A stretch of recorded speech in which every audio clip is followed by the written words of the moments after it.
Salve, salve, rapaziada. Bem-vindos ao podcast Música e Dinheiro. Meu nome é Rodrigo Lemos, sejam muito bem-vindos. E hoje vamos logo direto ao assunto, vamos falar sobre saúde mental. E hoje eu tenho um convidado aqui muito especial. Ele é cantor, compositor, multi-instrumentista, dono da sua própria gravadora, apresentador. Além disso, tem uma carreira acadêmica, formado em filosofia, com pós-graduação em psicanálise e mestre em ciências sociais, o inesquecível e meu amigo querido Vini. Bem-vindo, obrigado. Oh, que bacana, feliz de ser o primeiro. Obrigado por você estar aqui. Imagina, não podia ser outra pessoa mesmo, porque eu vi você nascendo, né, cara? Pô, isso... Não apenas no meio musical, mas praticamente quase nascendo mesmo. Você era um garotinho e seu pai, grande Eliezer Lemos, meu irmão, a gente já trabalhava correndo esse país todo, fazendo música e dinheiro também. Música e dinheiro.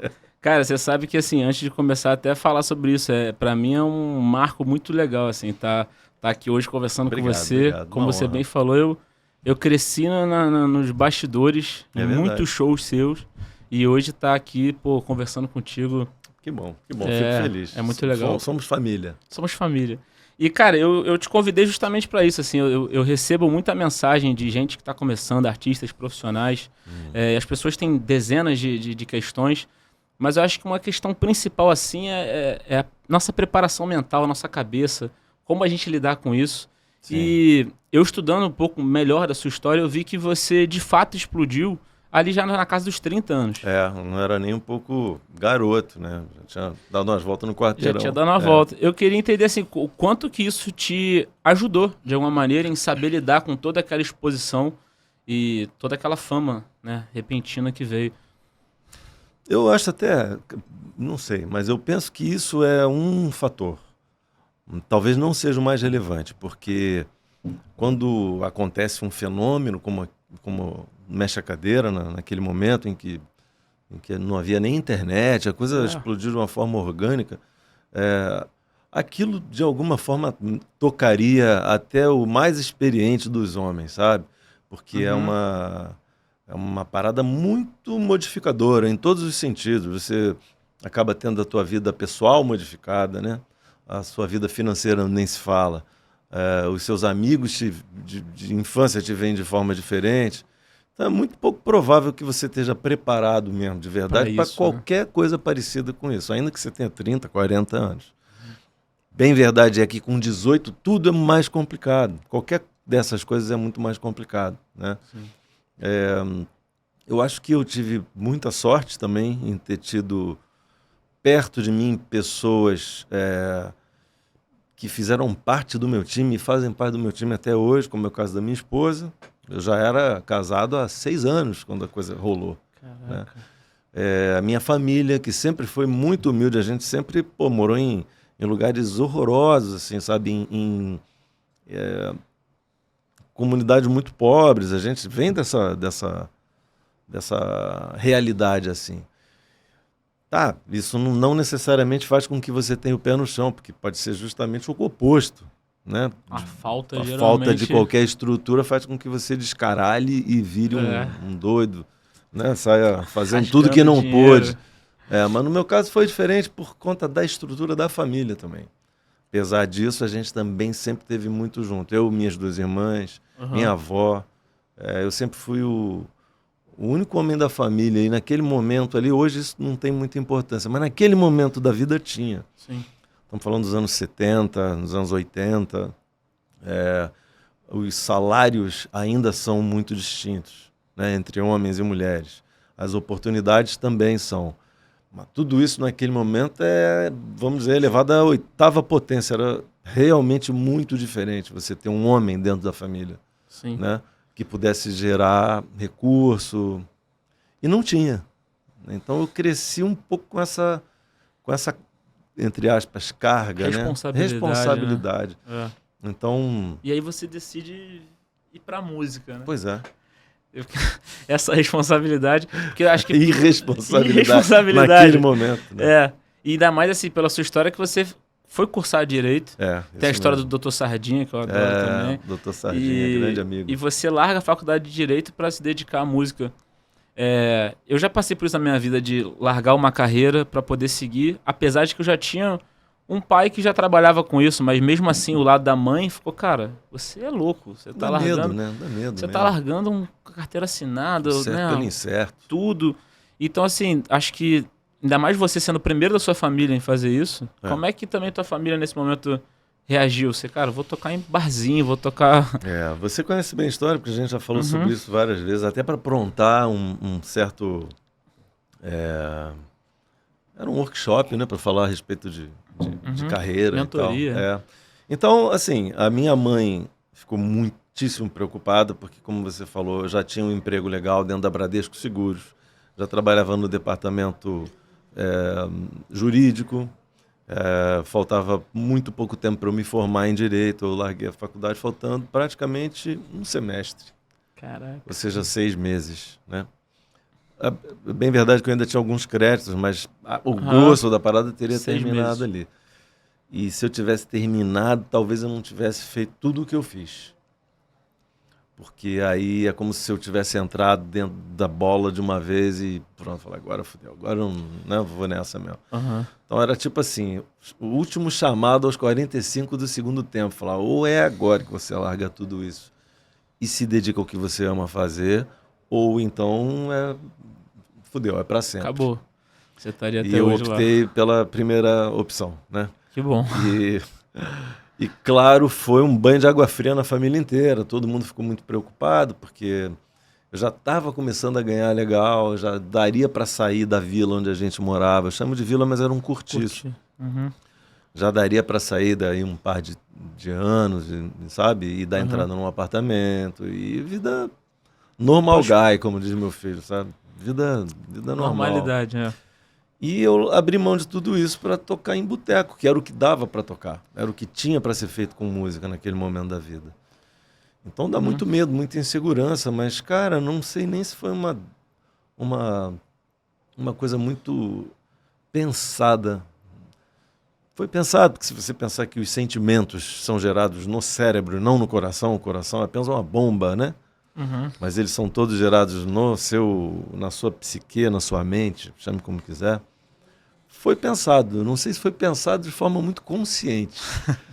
Inconscientemente eu fui levado a fazer o que eu amava e o que eu acreditava. E isso tem um custo também, né? E essa coragem? Porque, assim, tudo bem, ser pensado ou não pensado, mas você tem que ter uma coragem muito grande para ser o único homem da família, o depósito de toda a esperança e não ter uma certeza, tá no emprego formal. Eu acho que eu vejo algumas pessoas já passaram por situações parecidas, umas tiveram, outras não. O que você acha que determinou assim para você ter essa, acho que é coragem, né? Não sei se é Você acha coragem? Eu já ouvi o oposto disso. Fala, poxa, você foi covarde. Amigos muito próximos dizerem exatamente isso. Ao invés de você encarar a parada de seguir a vida e sofrer fazendo uma coisa que você não gosta, sacrificar a sua vida em prol da sua família, da possibilidade de melhorar a vida de todos, você decidiu fazer o que gostava. Você pegou o contrato, rasgou e foda-se. Então também é uma questão de ponto de vista. Mas né? acho que necessita uma... Porque assim, se você não tem uma referência do seu lado, você não tinha, de repente, alguém que você olhou e falou, não, fez isso, deu certo. Não, pô, eu vou fazer, dar certo. E acho que nessa época, então, como você bem falou, acho que o que você passou, ninguém hoje passa. Essa exposição desse nível até que você chegou. Então, os tempos eram outros. Não era diferente, né? Era diferente. É. Cara, sinceramente, eu não sei, Rodrigão. Ou foi um lado meio foda-se? Eu acho que o artista não é capaz, às vezes, de renegar o seu próprio caminho. Mesmo que você queira, mesmo que existam forças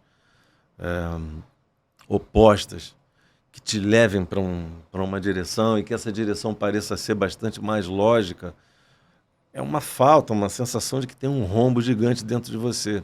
E aí, nenhuma dessas outras coisas são capazes de te deter, sabe? Nem a responsabilidade, nem o amor que você sente pelas pessoas. Tem muita gente que deixa um relacionamento, por exemplo, amoroso, por conta do que quer fazer. Fala, cara, eu amo você, mas você é contra, pô, então... Porque às vezes ou é isso ou sou eu. Isso é um clássico do cinema, né? Geralmente é isso. Geralmente é isso. Então, assim, eu não fui levado por uma razão, não. Eu fui levado mesmo por uma certa inconsciência e diria até, em certo modo, uma irresponsabilidade com uma parte da minha vida.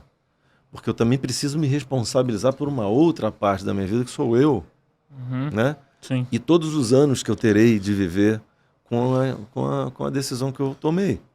Com a angústia. Aí eu falei, cara, eu vou ralar pra caralho pra conseguir um dia, sei lá, comprar um apartamento pra minha mãe. Pra ela viver tranquila, sem ter que... A gente foi despejado em um momento da vida. Isso é uma parada estranha. Isso rolou? Não sabia. A Essa eu gente não não sabia. tinha dinheiro para pagar o aluguel.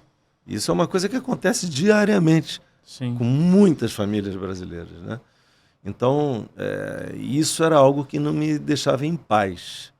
E nunca me deixou em paz. Mas também ninguém está dizendo que você tem que estar em paz para cumprir a tua missão, não. Cara, são encargos, são obrigações e são metas. Tem que fazer. Tem que fazer. Isso também, em algum momento, fazia com que eu chegasse antes, que eu saísse depois. Eu vejo muito isso hoje, eu costumo falar que isso é ser adulto. Né? É você exato, vida adulta é isso, cara. Você fazer o que tem que ser feito, independente do que você está sentindo, se está confortável, se não está. Pensando até agora nessa questão até do despejo, uma certa rejeição, e depois vendo você entrando na sua carreira e batendo de porta em porta nas gravadoras e sendo rejeitado por várias delas, aí já não é mais coragem, aí já é persistência. Isso você também acha que vem de você? Você bebeu de alguma fonte? O que te deu essa crença, né? Cara, acho que é uma crença em você mesmo, né? Crença, eu vou fazer dar certo. Eu tinha mais do que uma crença. Eu acho que é parecido com o que algumas pessoas que são muito religiosas sentem com a existência ou não de Deus. Eu tinha uma certeza absoluta de que era uma questão de tempo. Eu não sabia se eu ia ter tempo suficiente para conseguir chegar onde eu achava que precisava chegar. Mas eu tinha certeza absoluta que ia dar certo. Isso deriva do fato de ter tido muitos incentivadores, muitos críticos também, porque sem eles você vive uma ilusão, né? Tem nada mais foda, mais importante para um artista, ou para um podcaster, ou para um ser humano qualquer, do que uma crítica sincera a respeito do que você faz ou é. Não é o hater, né? Não.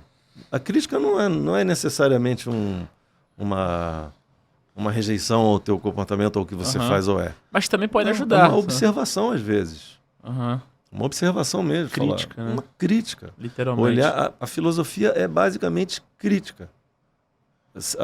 Ela nos auxilia a melhorar a nossa crítica a respeito das coisas todas, de nós mesmos. Então, assim, a autocrítica é fundamental, mas às vezes a crítica de quem está próximo de você, muitas das vezes, eu acho que 100% das vezes, ela é muito mais importante do que o elogio. O elogio ele serve para fazer com que você sinta um certo conforto egóico, né? Para que você sinta vontade de comemorar, tomar uma cerveja, o Vasco ganhou, que maravilha e tal. Mas quando perde, você precisa lidar com as coisas que você não fez bem, né? E aprimorar. É só aí que você aprimora alguma coisa. É quando você tem críticas. Então eu tive críticos muito próximos.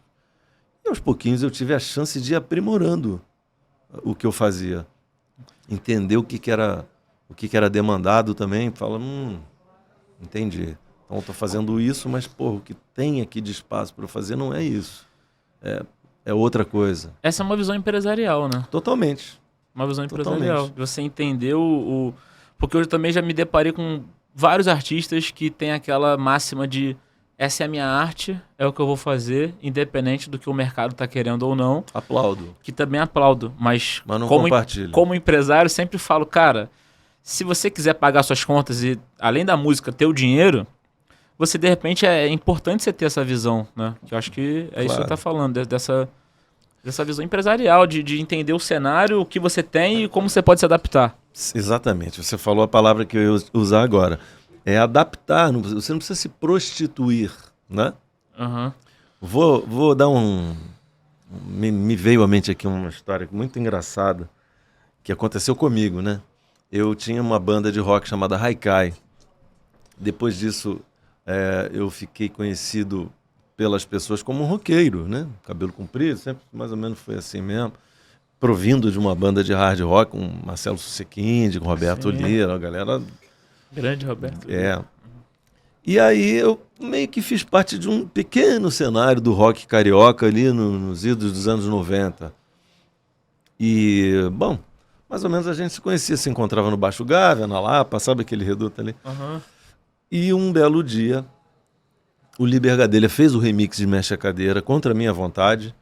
Eu achei uma merda, mas fazer o quê? Ele ganhou, ele era o presidente da companhia, já tinha feito o que eu queria que fosse feito e não deu certo.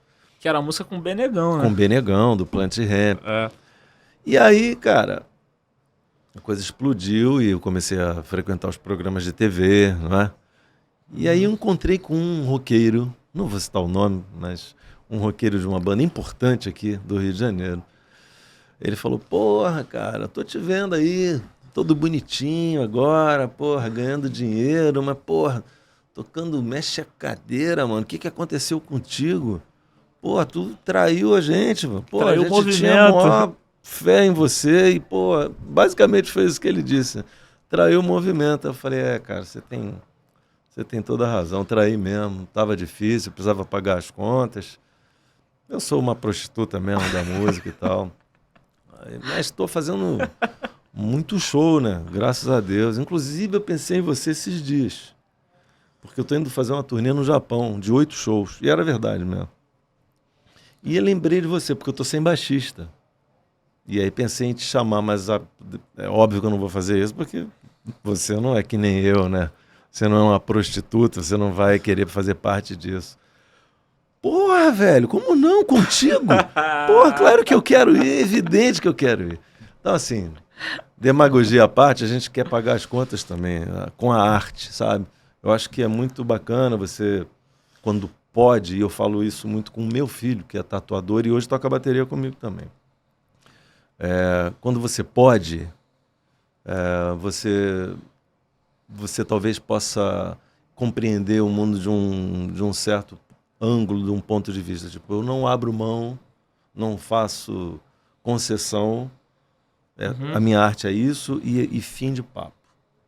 Mas quando você tem outras pessoas que precisam de você, que dependem de você, você tem outras responsabilidades, você acaba pensando, do meu ponto de vista foi assim, que talvez se você adaptar ou conceder ou ajustar, você consiga fazer o que você quer, que é trabalhar com a tua arte, mas também ganhar dinheiro, permitir que aquilo ali seja um caminho aberto. De prosperidade. De prosperidade, cara, entendeu? Então, assim, aplaudo quem bota o pé firme e fala, não vou fazer de jeito nenhum, não abro concessão alguma. Eu não tive isso. Eu não sou assim, não penso dessa forma e também não pude fazer. Porque se eu tivesse dinheiro, talvez eu pudesse.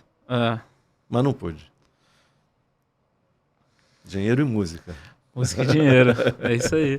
Uma dúvida que eu sempre tive, acho que eu nunca conversei com você, é se quando isso acontece, né, você Heloísa Mexe a Cadeira, o Liber vem, faz o remix, o que ali pra você tava, rasgando, você... Mas beleza, começa a acontecer. Querer morrer, né? Um roqueiro pegar a música e fazer um remix. Sim. E aí, mas tudo bem, a música começa a acontecer. Naquele momento, você já conseguia ter uma percepção que talvez você ficaria marcado com aquilo, você conseguiria voltar ou não, ou era tudo tão novo, aquele turbilhão que não dava nem pra pensar isso, era só pensar em pra onde estamos indo, qual é o show e vambora. Cara, mal comparando, assim, fazendo uma analogia bem pobre, é como se você fosse surfista e de repente pintou uma onda ali, fala, vou pegar, dá pra pegar, tô dentro dela e tal, mas ela toma uma proporção que você não tinha ideia. E às vezes dá até cagaço, porque você fala, caralho, eu não estava preparado para uma onda, nunca peguei uma onda desse tamanho. Nunca veio. Agora eu vou ter que lidar com ela. Então você vai buscar ali os atalhos dentro da onda, vai procurar fazer da melhor forma para ela durar o quanto mais possível, né? Desfrutar daquele momento, mas é o imponderável, você não sabe o que vai acontecer. Você vai vivendo, né? Você pode até querer algumas coisas, né? Desejar algumas coisas, imaginar o que poderia acontecer. Mas enquanto você está pensando, a coisa está acontecendo. Você não tem muita Essa noção. metáfora da onda é muito boa. Você não tem muita noção do tamanho, da proporção que aquilo vai tomando, sabe? E se você pensar que é uma coisa mais doida ainda, cara. Mexe a Cadeira foi uma coisa que foi feito de brincadeira. Não era nem para ter entrado no disco. O disco já tinha terminado. Aí a gente colocou porque achou divertido. Era meio que zoação. Era um disco, como você falou, tinha o Benegão, porra, Nabi Clifford. Era um disco que falava sobre temas cascudos. De racismo. De racismo, preconceito, qualquer tipo de preconceito, miséria, sabe? E aí entrou Mexe a Cadeira, que é só uma brincadeira, né? Um poperozinho, uma celebração. Você fala que você ouviu o Brown, né, cantando namorada. Pois é, foi inspirado numa festa que eu fui, tava tocando e vi uma garota dançando, a namorada do Carlinhos Brown. Aí fui para casa, nesse mesmo dia. Foi aniversário do André Gatti, não sei se você chegou a conhecer o André Gatti, tocava guitarra na banda. Certamente você já ouviu, você já foi. Já devo ter tido com ele. E aí eu fui para casa, sentei na varanda do apartamento que eu morava lá no Rio Comprido. Grande, pequenininha, Tijuca. Então. E aí peguei a guitarra desligada, né, na rede, a gente tinha uma rede na varandinha, a varandinha era menor do que essa mesa aqui. E aí comecei. Mas era de brincadeira mesmo, cara. Aí no dia seguinte o Roberto gostou, a gente colocou, o Liber ouviu, adorou, a garota do artístico ouviu, ficou encantado, o cara da rádio também. Então foi um sucesso danado dentro da pequena gravadora, que era independente, chamava Indie Records. Mas achei que não ia sair daquilo ali. Quando chegou nas rádios, os DJs se apaixonaram pela ideia de fazer um remix. Eu falei, nem fudendo, tá louco, né? Só o que faltava agora era uma coisa dessa. A que eu faço de brincadeira, vocês escolhem e ainda querem fazer o remix. Ou seja, é imponderável. Eu tava mirando em outra coisa. Eu mirei numa coisa e sem querer acertei em outra. Eu diria até que o crédito disso, cara, eu preciso dividir. Não apenas com o Liber. Foi ele quem viu. Mas com os DJs, todos os DJs, que também viram, junto com ele. Os DJs da pista, principalmente o Cuca, que fez o remix, com uma linguagem que eu achei uma bosta quando eu ouvi. Eu falei, jura? Um som horroroso, sabe, de tudo. E, cara, os caras pegavam aquilo, colocavam na pista e pessoas que nunca tinham ouvido aquilo ali iam para a pista dançar e pediam para ouvir de novo. Foi assim que foi feita a parada. Que legal isso, foi cara. Realmente orgânico, não teve um link que a gente compartilhou com os amigos. Não, cara. Música era pago, as pessoas pagavam por aquilo ali. E eu achei que aquilo não tinha sentido nenhum. Então, assim, realmente você tem que estar sempre com as portas e ouvidos e olhos abertos. E quando a oportunidade surge, você tem que estar preparado. Eu acho que é isso. Isso é uma coisa empresarial. Sim. Né? Uma visão empresarial da música. Um detalhe importante que você está falando, eu comecei a pensar, eu já estive com alguns artistas que têm aquela ideia de que, olha, no estúdio, só artista. Então, às vezes não colocam um cara com, por exemplo, uma visão comercial. Sim. Como você acabou de fazer, né? Você dividir os créditos com essas pessoas, a gente também prova isso, né? De que, Sim. cara, às vezes o artista, né? Ele, óbvio, é a arte dele, mas você ter ao lado alguém que tá conectado à pista, tá vendo o que tá acontecendo pra poder falar, cara, de repente, pô, faz uma batida de funk aqui, bota um negócio crítica. Aqui. Uma crítica. A crítica, a gente divide a crítica em construtiva e destrutiva. A crítica destrutiva, ela não precisa nem ser ouvida, porque tá cheio de ódio, de raiva, de rancor, ela não acrescenta nada. Mas a crítica construtiva, ela é talvez o ouro. O ouro reside na crítica, não é no elogio. Na minha opinião, essa é uma forma de pensar. A crítica te ajuda a construir, né? Por isso que se chama construtiva, né? Ela te ajuda realmente a ter uma visão mais ampla, a aclarar as coisas, a compreender onde é que aquilo ali, por exemplo, estamos falando de música, onde é que aquilo vai tocar, para que tipo de pessoa, né? Sim. E eu sou fã da crítica e da derrota. São duas coisas fundamentais na minha visão. É a crítica e a derrota, porque a vitória também não te ensina nada, né? Você só comemora a vitória, uma conquista, maravilha, você merece. Tá? Mas a derrota, você tem que ir para casa com ela, você toma um café junto com ela, você conversa com ela, você tenta entender onde foi que você errou. E você, mais uma vez, aprimora. Você cresce. Você cresce. Então, a crítica e a derrota são fundamentais, na minha forma de pensar, né? Claro que talvez isso não sirva para todos. Mas se você for um padeiro e souber ouvir as pessoas, o teu público, o cara que está consumindo o pão que você produz, e o cara te disser alguma coisa que realmente faz sentido, olha, acho que tem um pouco de farinha demais. Não sei, eu não sou padeiro, mas tá muito salgado o seu pão, talvez um pouquinho menos. E você pegar o pão e dar para aquela pessoa que fez a crítica e falar, e agora, o que você acha? Melhorou? Tá mais legal e tal? Não sei, cara, isso é um exercício também, sabe? Eu acho importante, isso primordial. Isso é importantíssimo, pô, até anotei aqui. Isso é... essa crítica construtiva é o ouro. Adorei essa frase. É ouro. Adorei essa frase. Uma coisa que eu também estou pensando e aquela pessoa que não sabe lidar com a crítica nem construtiva. Eu não sei se isso, aí você vai me corrigir, se isso é o ego totalmente inflado, né? Eu ia sugerir psicanálise, mas eu sou suspeito para falar, né? Mas, porque também eu acho que muito também derivado dessa série de críticas só de elogios, né? Só do passar a mão e aplaudir, né? Eu acho que de repente em alguns momentos também algumas pessoas podem cair nessa cilada, que eu acho que é uma grande armadilha, de você já não conseguir identificar esse ouro nessa crítica construtiva. Sim.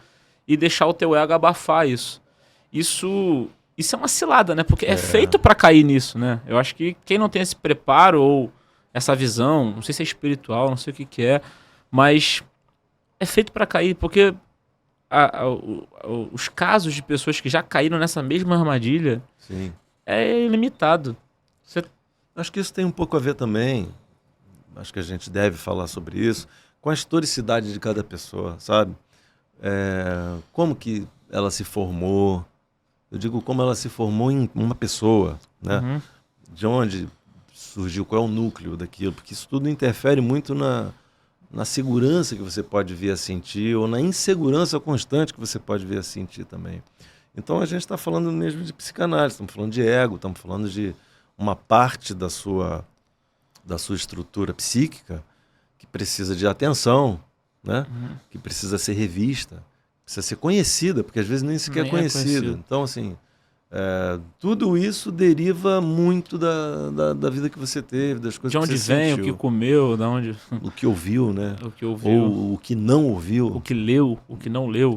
Então, acho que isso é uma Mas formação... você não acredita que os artistas têm de repente, um pé maior nessa cilada? A vaidade é fundamental para qualquer artista, né? Não existe um artista que não seja vaidoso.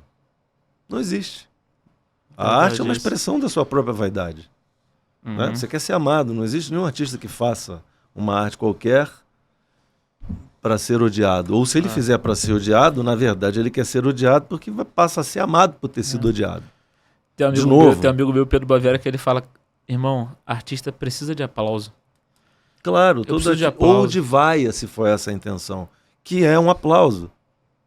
Não deixa de ser a mesma coisa no final das contas, entendeu?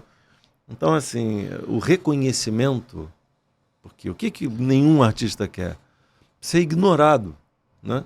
Você faz uma arte qualquer e ela é simplesmente ignorada, não tem valor nenhum, não tem importância nenhuma para ninguém. Quando você é ignorado, cara, aí dói, né? Dói na alma. Então você não quer ser ignorado. Eu quero fazer uma coisa terrível. É pior do que a rejeição, né? É pior, muito pior. Eu vou fazer uma coisa terrível, mas ignorado não vou ser. Quer ver? Vou sentar nessa mesa aqui e vou cagar ao vivo para que todo mundo veja. Isso é vaidade também. Isso é vaidade. Tudo isso está relacionado à vaidade, ao seu ego. E tá tudo bem quando você reconhece isso. O problema é quando isso faz parte daquele pântano, né? De onde que vivem os monstros.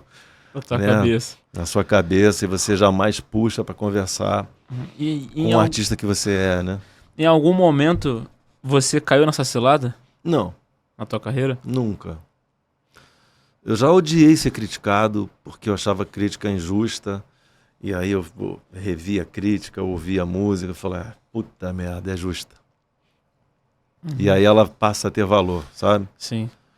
Claro que o cara que não gosta de você porque você é louro, ou porque você é brasileiro, ou porque você é X, Bom, aí é diferente, aí é uma condição da qual você não é nem sequer capaz de mudar, né? Não escolheu, Não escolheu, então beleza. Isso não é uma crítica construtiva, definitivamente. É um Mas discurso quando de pega o ódio. que você... tá mais próximo disso. Mas Ah. quando o cara pega o que você faz e te mostra uma coisa que você não viu, ou que você não pensou, ou que você não aprimorou, puta, aquilo é dolorido pra cacete. Você tem que lidar com aquilo. Fala, filha da puta, Tem que tava aceitar. certo, velho. Puta merda. E você espera uma chance de poder, de alguma forma, fazer melhor aquilo ali. E isso é que eu acho que é o valor da crítica, né? E puxando pro dia de hoje, porque quando você lidava na época com a crítica, ela tinha os críticos. Sim, né? E hoje era... não sei nem se tem ainda, É, tem? acho que Não, né? ninguém nem lembra o nome, né? Mas enfim, hoje todos são críticos. Hoje tem internet, né, cara? Tem Então, acho que assim, pro artista também, de repente ficou mais difícil de lidar, porque se antes eram 5 jornais do Rio, 4 de São Paulo, 3 revistas, hoje são 2 milhões de seguidores, Sim. sendo que às vezes 200 mil começam a falar do seu nome e você começa a receber enxurrada de mensagens. Eu já estive com artistas que estavam sofrendo um certo cancelamento e é um negócio assustador, cara. Você olhasse o telefone do cara e, pô, você merece morrer, você não sei o quê. Coisas absurdas. Você acha que isso, de repente, dificultou pro artista em conseguir lidar com essa crítica quase que beirando o ódio? Quase não, né? Sendo ódio. Ou você acha que não? É a mesma... Eu acho que dificultou demais, sem dúvida nenhuma. Mas veja, o princípio da crítica permanece o mesmo.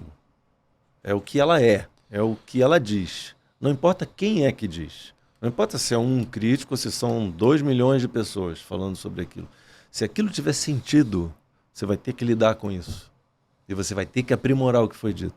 Se for apenas ódio, cara, é você distinguir exatamente o que a gente estava falando agora. Isso é uma crítica, isso é uma expressão de ódio. Isso é um amor desmedido também. Que também tem o outro lado. O cara gosta de qualquer merda que você faça. Qual é o valor disso? Pô, que ele compre seu show, que ele vá o dinheiro, beleza, estamos falando de... Mas não passa disso, porque A idolatria. artisticamente ele não está contribuindo muito nesse sentido de aprimoramento, né? Sim. A crítica permanece sendo o ouro da questão, mesmo que ela seja feita por uma pessoa Múltiplos canais. que você jamais tenha visto na sua vida ou que não tenha crédito algum. O que ela diz é que é importante. Se o que ela diz tem fundamento, tem sentido, cara, tem que ser ouvido. A forma com que é dito é importante, mas o conteúdo do que é dito é o ouro, de novo. Voltamos a falar sobre isso. É o conteúdo, não a forma. Você pode falar errado. Sei lá. Acho uma merda esse podcast que você está fazendo aqui. Aí você pergunta, por quê? Ah, porque você não está usando a luz correta. Pô. Se você estivesse usando tal luz, ia brilhar mais legal. Assim, tá uma merda. Odeio o que você está fazendo. Beleza, foca no que ele falou a respeito da luz. Pega o ouro. Porque talvez ele tenha razão. Todo o resto que ele falou é uma asneira, uma bobagem, sei lá, uma ignorância, né? Pô, essa luz tá uma legal. Descortesia. Por acaso tá tudo maneiro. É uma descortesia, as pessoas estão muito imbuídas, né, com muitos sentimentos. A internet, ela potencializou todas essas coisas. O que não quer dizer que você tem que ser afetado por isso, né? Claro. Eu fiquei pensando agora e de repente, acho que naquela época poderia ser até pior, porque como você não conseguia mensurar, porque também tem o efeito contrário, né? Às vezes a grande mídia ou parte da mídia tá falando uma crítica pesada e você tem sim os seus seguidores ali, as pessoas que te apoiam, te mandando mensagem também positiva, falando, cara, não.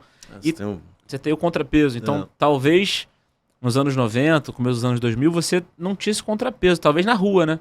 Que aí você sentia. Era o show, né? Porque os programas você fala, de TV. pô, esse cara falou isso, cara. De repente você começa a criar aqueles demônios na cabeça. Pô, acho que todo mundo tá pensando isso, né? A partir do... É que na rua, uma vez que você é famoso, todo mundo te dá o curte, né? O like. Não quer dizer nem que ele goste de você, nem que ele vá ao seu show, que ele compre seu disco. Mas ele quer tirar uma foto porque... Só por conta da fama mesmo. Mas...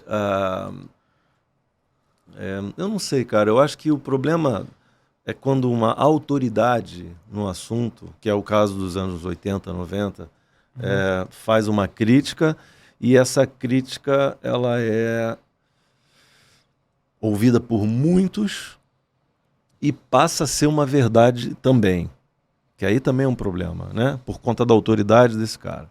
Então eu me lembro de uma crítica que me foi feita e eu fiquei muito puto na época, depois fiquei muito triste, mas depois eu tive a oportunidade de contestar com o meu crítico, num avião. Vê como são as coisas, né? Sentou do lado. Era um crítico muito importante naquele momento e ele escreveu algo do tipo: o Mauricinho Vini mais uma vez falhou ao tentar fazer. Eu estava tentando naquele momento fazer algo que não fosse apenas para a pista de dança, né? Uhum. E, bom, talvez o conteúdo da crítica dele, como a gente falou ainda há pouco da luz, eu consegui aprimorar e depois fazer algo melhor. De fato, aquilo ali me serviu mais uma vez. Mas o que me doeu foi a agressão gratuita e sobre uma coisa que ele não tinha nem ideia. Não tinha conhecimento. Porque eu poderia ser de fato qualquer coisa, menos um Mauricinho. Isso é uma coisa que nunca me caracterizou. Quem me conhece e até quem não me conhece sabe disso. Então aquilo eu fiquei realmente chateado, me senti ofendido com aquela crítica. Que é uma outra coisa que você tem direito também de se sentir. Se sentiu ofendido. Claro. E aí, por uma dessas casualidades da vida, a gente voltou no mesmo avião, voltando de um programa da MTV, e ele se sentou ao meu lado. Que coincidência, de novo o acaso na tua vida. E aí a gente começou a conversar e tal. Falei, olha, negão, queria só te falar uma coisa, eu admiro o seu trabalho. Eu me lembro que foi um papo muito cortês, ao contrário da crítica que ele fez. Naquele momento ali fomos muito corteses, não sei se está certo o termo, um com o outro. E quando a gente se despediu, ele me falou, para mim apenas, falou, cara, me arrependo de ter falado isso, me desculpa, pô, realmente me excedi e tal. Você é um cara maneiro, nem esperava conhecer você pessoalmente, foi uma boa surpresa. Esperava apanhar, mas você não fez. Talvez, e foi muito bacana e tal. Claro que a repercussão do que ele falou naquele momento já tinha acontecido. Mas o fato dele ter conversado comigo ali, de alguma forma, foi suficiente. Falei, cara, eu vou errar pra caralho também, eu vou fazer um monte de bobagem. E se eu tiver oportunidade de, sei lá, de rever o que eu disse, vou ser feliz. O cara reviu o que disse, foi bacana e hoje somos parceiros. São parceiros até hoje? Pô, que legal. Eu fico pensando a dimensão desse sucesso ali, porque hoje, por mais que uma pessoa fique famosa, a história é um hit, eu acredito, né, e aí meramente minha opinião, que não se compara ao que acontecia naquela época em relação à proporção que as coisas tomavam. Então, estava pesquisando e, se eu não me engano, você pode me corrigir, Luísa Mexe a Cadeira foi a música brasileira mais tocada no globo terrestre. Foi, durante 3 anos. 3 anos, consecutivo. E estamos falando assim, música brasileira, a gente pensa, sei lá, naquele momento lá, a gente pode pensar que talvez a música brasileira mais tocada no mundo até hoje seja Garota de Ipanema. Estamos falando de clássicos... Bossa Nova. Porra, indubitáveis, certo? São coisas... antológicos. Marco fundamental da música brasileira. É claro que eu jamais tive essa pretensão quando falei disso. É só porque é curioso, né? Dada a dimensão, como você bem disse, que tudo isso tomou. É verdade, aconteceu mesmo. Eu acho que se a gente for comparar o que aconteceu lá nos anos 90 com o que acontece hoje, a gente tem que pensar em 2 dimensões distintas. Uma é o tempo e outra é o espaço. Vamos dizer assim. Vamos para a física. Vamos falar sobre isso. Antigamente mesmo, aí já estou falando até anterior a tudo isso, uma música quando se tornava um sucesso, ela se tornava um sucesso durante 1, 2, 3 anos. Né? Estamos falando do tempo de duração daquilo. Então aquilo, cara, virava uma espécie de uma tatuagem na sua vida, né? Você vai levar daqui a 60 anos, vai falar, nossa, como eu gostava dessa música, da Aguinaldo Timóteo, tal, não sei o quê. Aquilo faz parte da sua vida mesmo. Hoje, o tempo dessa música na sua vida, eu creio É menor. Me corrija se eu estiver errado, que pô, não tenho a pretensão de estar É menor. falando nenhuma verdade, é só uma percepção pessoal. É muito menor. Em compensação, o espaço que ela abrange é muito maior. Porque hoje uma música pode chegar no Japão agora. E naquele momento, para chegar no Japão, ela precisava cumprir um espaço Série de tão barreiras, grande que era impossível você conseguir ter uma carreira internacional se você não tivesse antes uma completa e total Domínio brasileiro. domínio do território físico, Brasileiro. né? Brasileiro. A velocidade, talvez, né? Sem falar da velocidade. Aí voltamos ao tempo. Então, assim, a velocidade de permanência dela na sua vida é menor. Em compensação do alcance é maior. Mas principalmente o espaço. O espaço acho que foi o maior diferencial, sabe? Sim. Porque realmente hoje você lança uma música aqui e ela chega no Japão, naquele mesmo momento. Hoje é. Agora. E ao mesmo tempo também, em um mês, se você não lançar nada, sua própria base de fãs fala, cara, ele não vai lançar nada. Pois é. Então, assim, é uma nova forma de lidar com isso. Como é que você se adaptou? Eu não me adaptei. Sinceramente, eu não me adaptei. Assim, imagina que são várias diferenças. Então, por exemplo, esse final de semana você hoje cantor do LS Jack, né, da banda. Uhum. E você estava esse final de semana fazendo show. Sim, o próximo também e o outro também, graças a Deus. É. E acho que uma diferença, pelo menos que eu sinto assim, muito grande, primeira coisa é os celulares. Então, parece que antes você vivia mais o show também. Tava todo mundo, de fato, focado naquele momento e não tinha nenhuma outra distração. Hoje você está competindo com o celular. Às vezes a pessoa tá... Mas tem mais gente vendo do show também, né? Tem mais gente vendo também.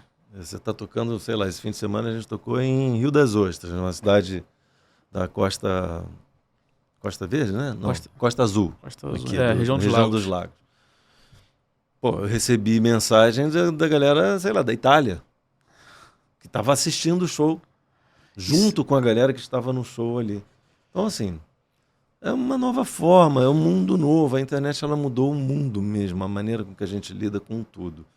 Com o tempo, com o espaço, com o dinheiro, com a fama, com o sucesso, com a porra toda. Então, não me adaptei. Sinceramente, não me adaptei. Eu continuo vivendo como se eu vivesse nos anos 90. Estou falando com relação à carreira. Carreira né? musical. A minha vida musical é entrar no ônibus ou na van ou no avião, ir até o local do show e tocar as músicas que fizeram muito sucesso num determinado momento. Ah, mas você não vai lançar nada novo? Talvez não. Talvez sim, mas se eu lançar, eu não sei como farei. Não tenho a menor ideia como é que se faz. Você sabe muito mais disso do que eu. Você está muito mais próxima dessa nova linguagem do que eu. Ainda bem, né? Ainda bem, porque é você que tem a responsabilidade. Sim. Né? Quando eu digo você, é toda a tua geração, os novos artistas. Com certeza. Né? Que precisam mesmo ter o domínio dessa linguagem, dessa nova forma de ver. E é por isso que eu escuto tanto vocês, porque eu acredito que os tempos mudam, as tecnologias mudam, mas eu acho que a essência é a mesma, de fazer uma carreira acontecer. E é por isso que eu investigo tanto, converso tanto com vocês. Você falando agora de estrada... O veículo é muito difícil para quem não nasceu... Meu filho tem 23 anos, ele nasceu com a internet no Brasil. Ele nem pegou a discada. Eu acho que não, porque quando ele tinha idade suficiente para começar a mexer na internet, já tinha internet. Já era internet, Assim, se eu quisesse descobrir quem foi o primeiro homem a pisar na Lua e tal, não sei o quê, eu tinha que ir lá num livro, tá ligado? Numa enciclopédia. Porra, ele pega o celular e fala, qual foi o primeiro... Então, assim, o veículo chega a ser uma covardia, né? Porque Então, ele já nasceu dentro disso, já entende essa linguagem. Para mim, putz, é tudo mais complicado. Estou tentando me adaptar, mas não curto também. Não curto, eu desligo o celular, cara. Eu tenho esse hábito. Você não usa o Instagram? Pouquíssimo, né? Pouquíssimo. Eventualmente, assim, eu uso o Instagram. Mas eu sou um dinossauro, né, nesse sentido também. E reconheço que sou e está tudo bem. Eu não quero também... Cara, eu quero ir à praia, eu quero estar com a família, quero estar com os amigos, quero chegar no show, tocar as velhas canções e as pessoas se emocionarem junto comigo e tal. Mas eu pude ter... Isso é um privilégio, né? Eu considero isso um privilégio. E esse frio na barriga continua? Continua. Isso não muda, não. A gente sempre continua, fica... né? Eu lembro assim, cara, eu tenho memórias na infância de você no ônibus e você colocava a mão assim na sobrancelha. Eu ainda Você faço. começava aqui e aí você daqui a pouco vinha pra cá e você ficava contando às vezes os postes e Verdade. uma ansiedade assim pro show. É uma ansiedade É uma mesmo. ansiedade. É. E hoje em dia você Pouco menos, né? já não vai tanto na sobrancelha. Não, até tem pouca sobrancelha também. Com a idade você vai perdendo. Pelo na canela, por exemplo, é uma coisa que eu não tenho mais. Pô, Os coroas vão perdendo o pelo bom. na canela. Então, isso é uma coisa muito boa. Positiva. Mas A ansiedade do... a ansiedade diminui porque a responsabilidade hoje também é muito diferente. Eu estou indo realmente tocar as canções Se divertir. e as músicas, me divertir. Desfrutar. Você desfruta Eu mais hoje? desfruto mais, exatamente. E isso é muito bom. Isso é muito bom. Uhum. Eu acho que todo mundo que é mais velho, que teve o privilégio de conseguir fazer uma base na sua vida, na sua carreira, assim, desfruta mais do que foi construído, sabe? Com tanta Sim. persistência também, né? O problema é quando as pessoas querem desfrutar antes de pagar esse preço que você pagou, né? Mas matematicamente complexo, né? Complicado. Quase que impossível, né? Quase impossível. Porque o cara, ele quer desfrutar, fazer só a música que ele quer e quer ter dinheiro. Quer fazer a música e ainda quer... Cara, isso não é uma regra também, né, Rodrigo? Também não é uma regra. Não é uma regra. Possível que seja feito assim. Ainda eu mais não hoje, conheço né? esse caminho. Esse modelo. Esse modelo eu não conheço. Portanto, eu não posso falar com nenhuma autoridade a respeito disso. Eu acho que você consegue ter uma vida digna hoje Sim. em dia, porque hoje em dia também com a internet, você tendo uma base de fãs pequena, mas fiel, você consegue viver bem. Você não consegue, de repente, né, uma prosperidade muito grande, mas eu acho que você consegue viver como você viveria, de repente, trabalhando num escritório de 9 às 5. Fazendo música, fazendo arte. Fazendo música, Eu, esses dias, mandei para você um link de um dos meninos que frequenta a minha casa, amigos do meu filho, que são muito talentosos e fazem um tipo de som que eu, pessoalmente, não me identifico. Mas não me identifico por conta da obviedade, não teria sentido me identificar mesmo. Os elementos são muito diferentes dos que me compuseram, né? Então, a gente está falando do Big Rush, né? Da galera Big lá Rush. do rap mesmo. Rap nacional, nacional, que é cantado de um jeito diferente, os temas são muito diferentes. Tem o trap, né? Tem o trap. E eu vejo esses moleques lá em casa, cara, e eu vejo que eles fazem aquilo com um entusiasmo, o mesmo entusiasmo que eu tinha quando tinha a idade deles e fazia música também. Isso é uma condição que eu considero sine qua non. Sine qua non é sem a qual não será possível. Obrigatória. Não sei se é obrigatório, mas não consigo ver como é que isso pode funcionar se não for dessa forma. É o entusiasmo, é o tesão, sabe? Se tem uma receita, esse é um iguais, elemento importante. Né? Eles são iguais a mim. A gente só está em momentos do mundo diferentes. Em tempos diferentes. Tempos e espaços distintos, né? A velocidade de tudo isso é distinta. Mas isso é um fundamento assim, similar. Isso não mudou, né? Esse tesão, a gente chama de entusiasmo, isso aí não mudou. Sem isso, cara, eu não sei nem se dá para ser bancário se você não tiver algum entusiasmo com a tua carreira. Você vai chegar não muito longe, sabe? Eu acho, não sei.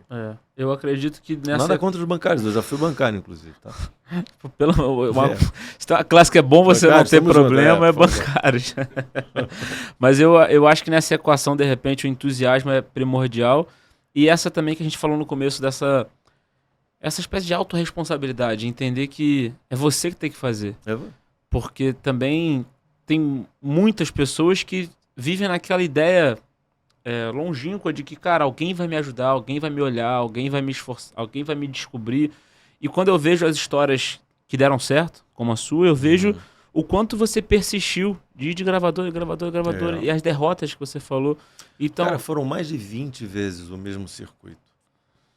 O mesmo circuito que eu me refiro ao circuito das gravadoras, né? As majors e também as independentes.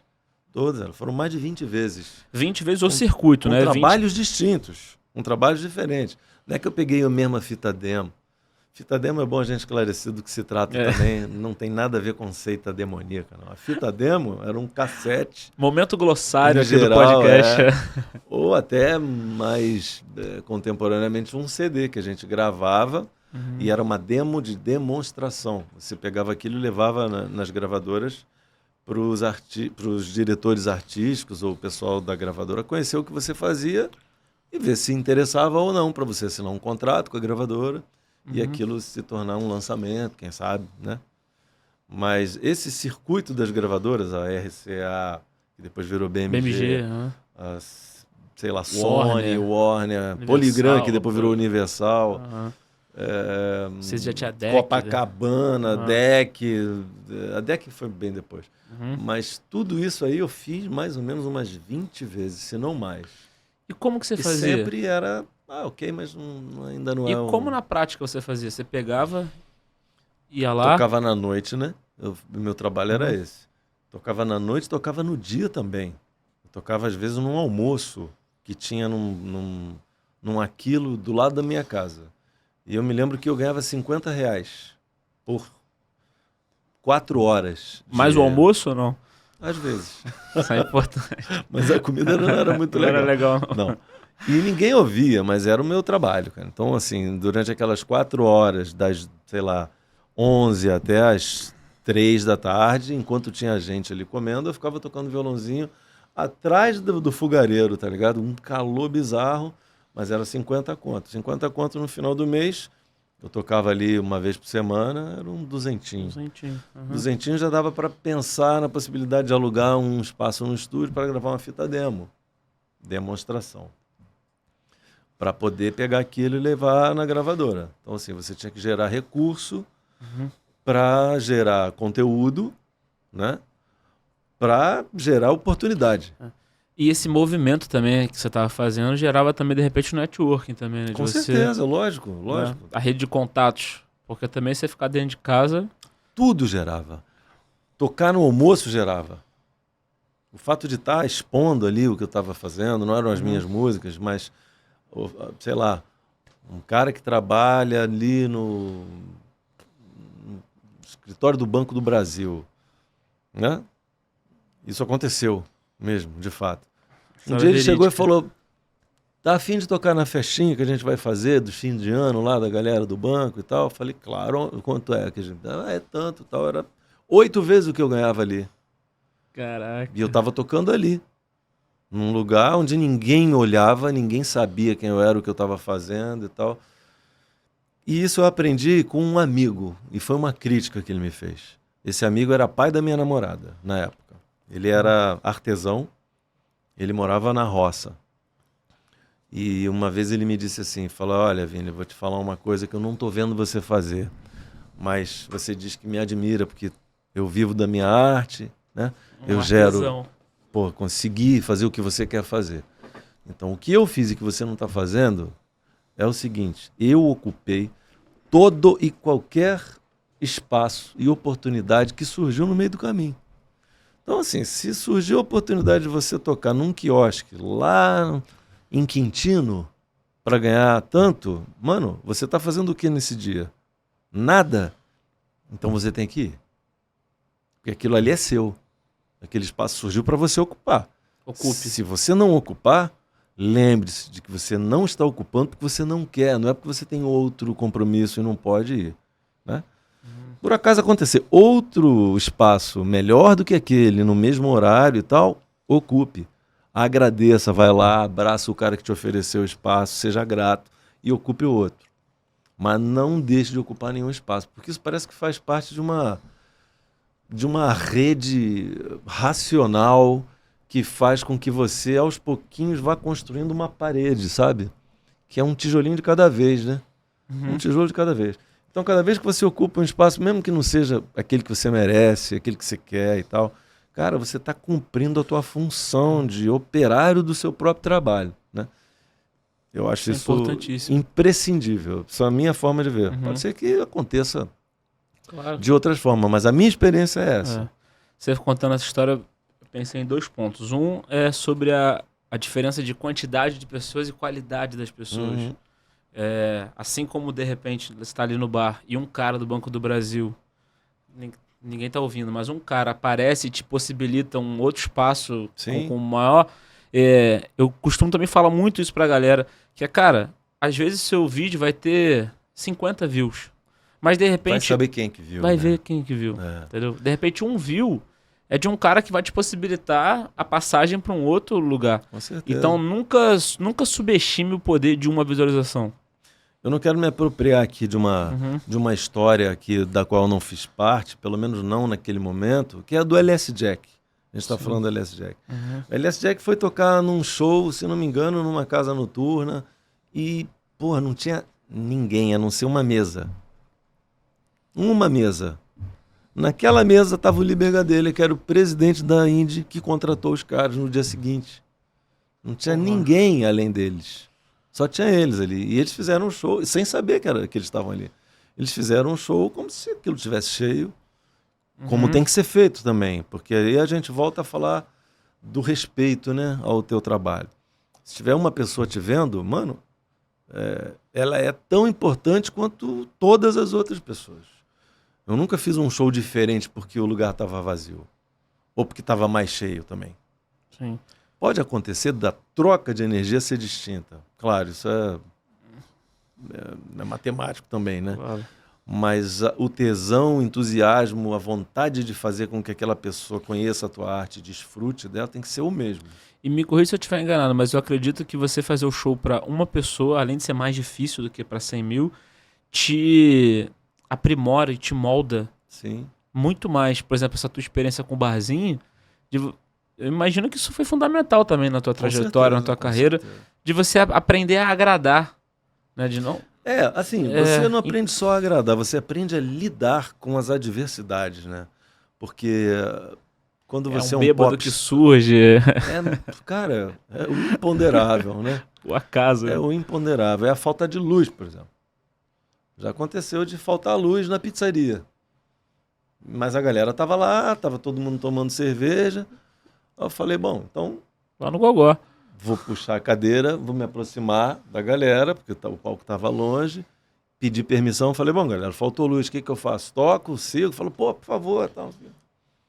E toca, você vai te dando também a possibilidade de você, sei lá, lidar com essas adversidades, sabe? Você ter jogo de cintura, a gente já ouviu tanto isso, Sim. né? Os antigos falam muito do valor do boteco, né? Do barzinho. Importantíssimo. Mas também esse aspecto quase que como um MC, né? Um mestre de cerimônias. Isso mesmo, você né? mesmo. Porque além de você ter que aprimorar sua arte, de repente cantar melhor, escrever melhor, fazer melhores produções, videoclipes, enfim. Mas essa característica do artista de saber ser um showman, um mestre de cerimônias... você é um baita mestre de cerimônia e você acha que Você é também. Você, quando começou a se comunicar com aquela câmera ali, que são as pessoas que estão vendo a gente em casa, a primeira coisa que você fez foi ser cortês. Pô, sejam todos bem-vindos, é um prazer estar aqui com vocês. Tudo isso, de alguma forma, já é uma cerimônia. Sim. Né?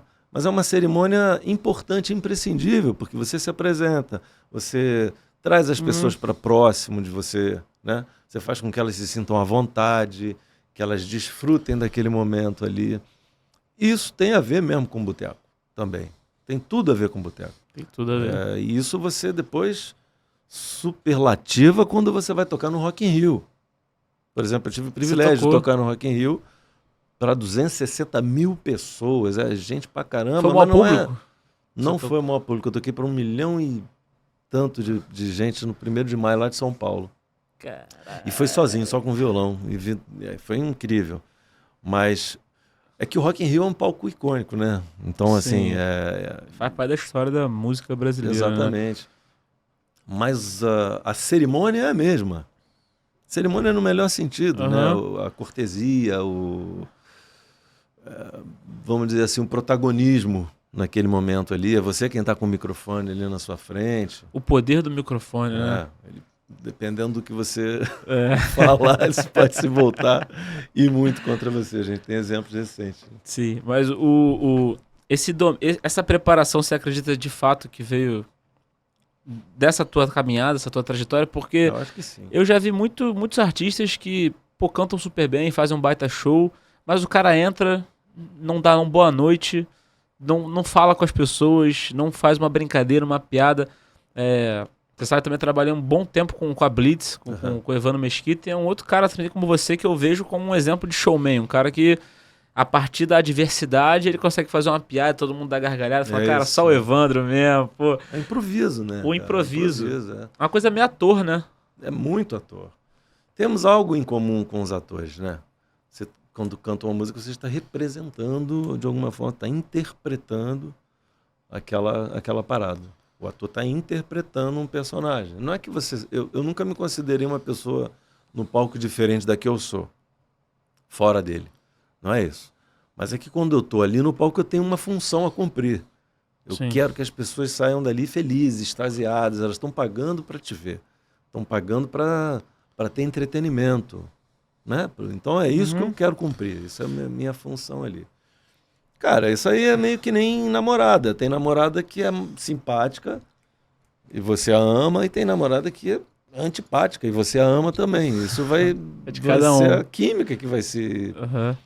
Mas o que você falou agora de ter a certeza de fazer um entretenimento, isso é importantíssimo também, do artista entender, né? Claro. Que cara, a pessoa pagou, saiu de casa, gastou ingresso, comprou uma bebida, chegou ali, ela quer ter um momento feliz, ela quer se divertir com você. E não só fazer o show pra você, né? Claro. Cara, isso aí pode ser visto dessa forma, eu vejo dessa forma, mas outras pessoas vão dizer, não, eu não tô aqui para entreter ninguém, não. Eu tô aqui só para fazer a música que eu faço. Se você gostar, ótimo. Se você não gostar, azar o seu. Eu já vi isso acontecer. A galera, muito mais propriamente do punk rock, a galera era assim, a atitude era essa. Que, ao mesmo tempo, me parece ser a mesma coisa, só que ao inverso. Quanto pior tratado, mais parte daquilo se torna. Então você volta a se entreter com aquilo. Você volta a ser um ótimo mestre de cerimônia quando você é um péssimo mestre de cerimônia. Né? Porque faz parte do teu personagem ali, ou do que você acredita ser, e da conexão do público contigo. Se eu for muito gentil, por exemplo, tem uma banda... A gente estava falando de estereótipos, né? Claro. Sim. Tem uma banda punk. Chega lá e fala, pô, boa noite, um prazer estar aqui com você. Eu vou lá, vai tomar no seu cu, rapaz. Pode acontecer, né? Então já a atitude do cara é outra. Então, assim, não dá pra gente dizer... Boa noite, seus merdas. Eu costumo chamar meus amigos todos de motherfuckers, né? Motherfucker. Mas isso é uma forma carinhosa.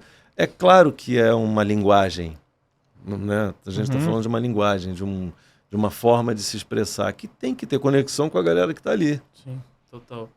O lance do que você acabou de falar do personagem, nunca existiu o Vini e o Vinícius? Não, o Vinícius acho que jamais existiu.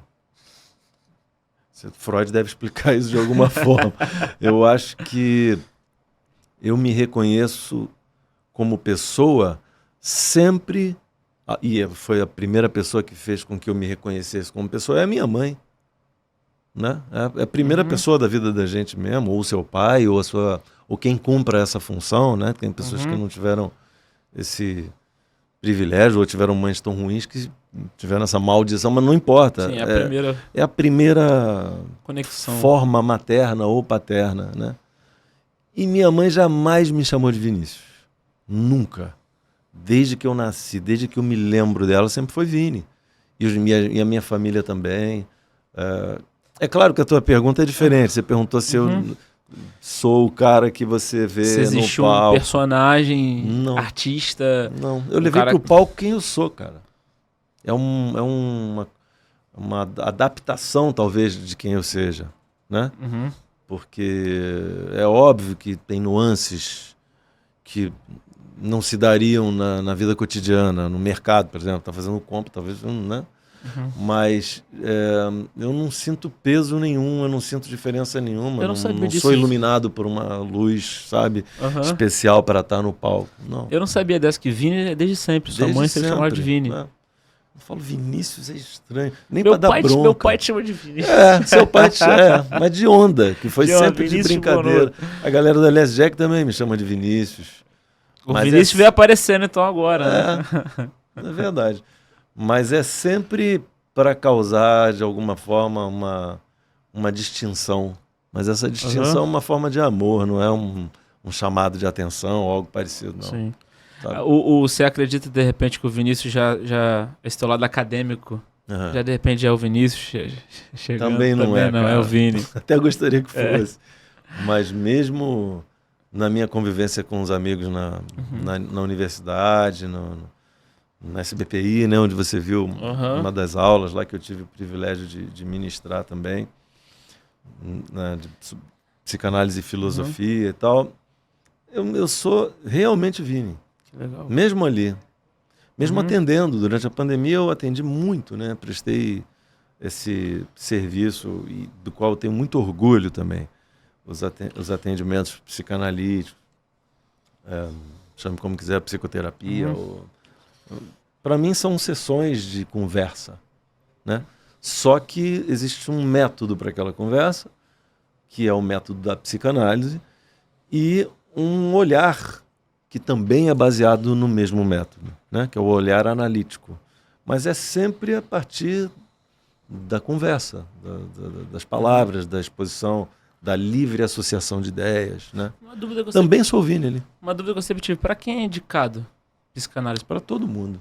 Menos para quem tem, obviamente, problemas de ordem psiquiátrica, mental, vamos chamar assim, que demandem um tratamento farmacológico, por exemplo. Uma vez você me deu uma explicação que eu não esqueci até hoje, que você falou, Rodrigo, a psicanálise é como se você vai falando e daqui a pouco você me dá um fio. E aí, mesmo. Acho que é essa metáfora que você usou, né? E investigação. E eu vou puxando esse fio de dentro da sua cabeça, te ajudando, né? Claro. Quem acaba puxando é o paciente, até desenrolar isso que está enrolado aí dentro de você. Sim. O prazer que você sente fazendo isso se compara ao prazer que você sente fazendo música? Cara, é muito diferente porque a psicanálise ela é individual mesmo. Até existe psicanálise coletiva e tal, mas eu nunca fiz e não me interesso muito. Eu chamo de novela. Pois é. Quando você consegue fazer ou amenizar uma dor emocional de uma pessoa, cara, de alguma forma você tem um prazer próximo de ter feito um Rock in Rio. Um show muito especial. Ainda que tenha sido importante para aquela pessoa naquele momento, é importante para mim também naquele momento, Sim. sabe? Então, assim, a psicanálise é muito bonita, ela é a cura pelo amor, né? A gente está falando de amor quando está falando de psicanálise. Não é um amor romântico, não, mas é um amor ao próximo também, sabe? É o interesse, é um mergulho dentro da vida daquela pessoa e um mergulho dentro do pântano daquela pessoa, né? E isso demanda método, demanda conhecimento, muito estudo, muita técnica, mas demanda também amor. Sem isso aí não tem sentido nenhum. Nada, né? Não tem sentido algum. Óbvio que você não pode falar dos seus pacientes, mas você já atendeu algum artista? Tentando me lembrar aqui. Eu já atendi tantas pessoas, cara. Foi em 3 anos eu tive o prazer de ter conversado com essas pessoas que são muito diferentes entre si. Isso é que é o enriquecedor de tudo. Isso deve ser demais, né? Isso é demais, isso é uma riqueza, sabe? E você poder ser efetivo na vida dessas pessoas e ajudá-las a encontrar um caminho, né, dentro de si mesmas, assim, às vezes para sua melhor versão, né? Isso é uma coisa linda, isso eu acho incrível. Então, assim, mesmo naquele momento ali, eu me apresento como Vini, né? E elas, muitas das vezes, me conhecem da TV ou do show e tal, não sei o quê. Da tua carreira. Só que não se trata de mim. Se trata sempre delas. Então, assim, eu perco esse protagonismo, óbvio, preciso mesmo, e a gente passa a focar, né, a investigação Sim. analítica, é realmente são as questões e a vida dessa pessoa, e as dores, né? Que ninguém vai pro psicanalista sem alguma dor. Ainda que você diga, não, eu vim só para me fazer um autoconhecimento. Tá, mas por quê que você quer se autoconhecer? Se até então você não pensou nisso, é porque surgiu alguma questão relacionada a isso, né? Então, de uma forma geral, é quando você sente que precisa ter esse contato com analítico, né? Com as suas questões. E a análise acaba mostrando umas arestas, umas aparas, assim, que você nunca atentou para aquilo. E aí, bem, aquilo que você falou, quando você puxa uma linha, aonde ela vai estar? Geralmente no inconsciente. Você vai chegar lá, que é o tal do pântano, né? E ali residem monstros, traumas, recalques, dores, mágoas. E é possível ser tratado? Muitas das vezes é possível ser tratado. Quando a gente não está falando, obviamente, de uma enfermidade ou de algo que seja mais próprio da psiquiatria, é possível, sim. Às vezes são terapias concomitantes. Você pode fazer isso de forma adicional a uma terapia, né? Ou até mesmo o uso de remédio. E você fazer uma... Eu falo da psicanálise porque eu sou um entusiasta, mas existem várias. Tem o TCC também, que é comportamental, que é mais própria da psicologia. Tem algumas que são alternativas. E, no fim das contas, acho que são todas efetivas, se forem efetivas, né? Se forem boas. Se forem boas. Dá dinheiro? Dá dinheiro. E eu acho que com o tempo... dá bastante dinheiro. Você podia montar uma clínica focada em artistas. O que não ia faltar era paciente, né? Nossa Senhora! Eu não gosto nem do termo paciente, porque... Como é que você chama? Analisando-os. Analisando-os. Eu tenho certeza que... Cara, imagina, uma clínica focada em artistas. Porque de alguma forma a gente conhece algo, né? Algo das frustrações, né? Que o artista... passa, algo das angústias. Acho que elas são... muitas delas são em comum, né? Sim. Das inseguranças também e tal. O tamanho da vaidade, né? Também. O reconhecimento da vaidade é fundamental, né? Sei lá, você reconhecer que você gosta... sei lá, outro dia eu estava conversando com uma amiga a respeito de algumas perversões. Não, porque fulano é um pervertido.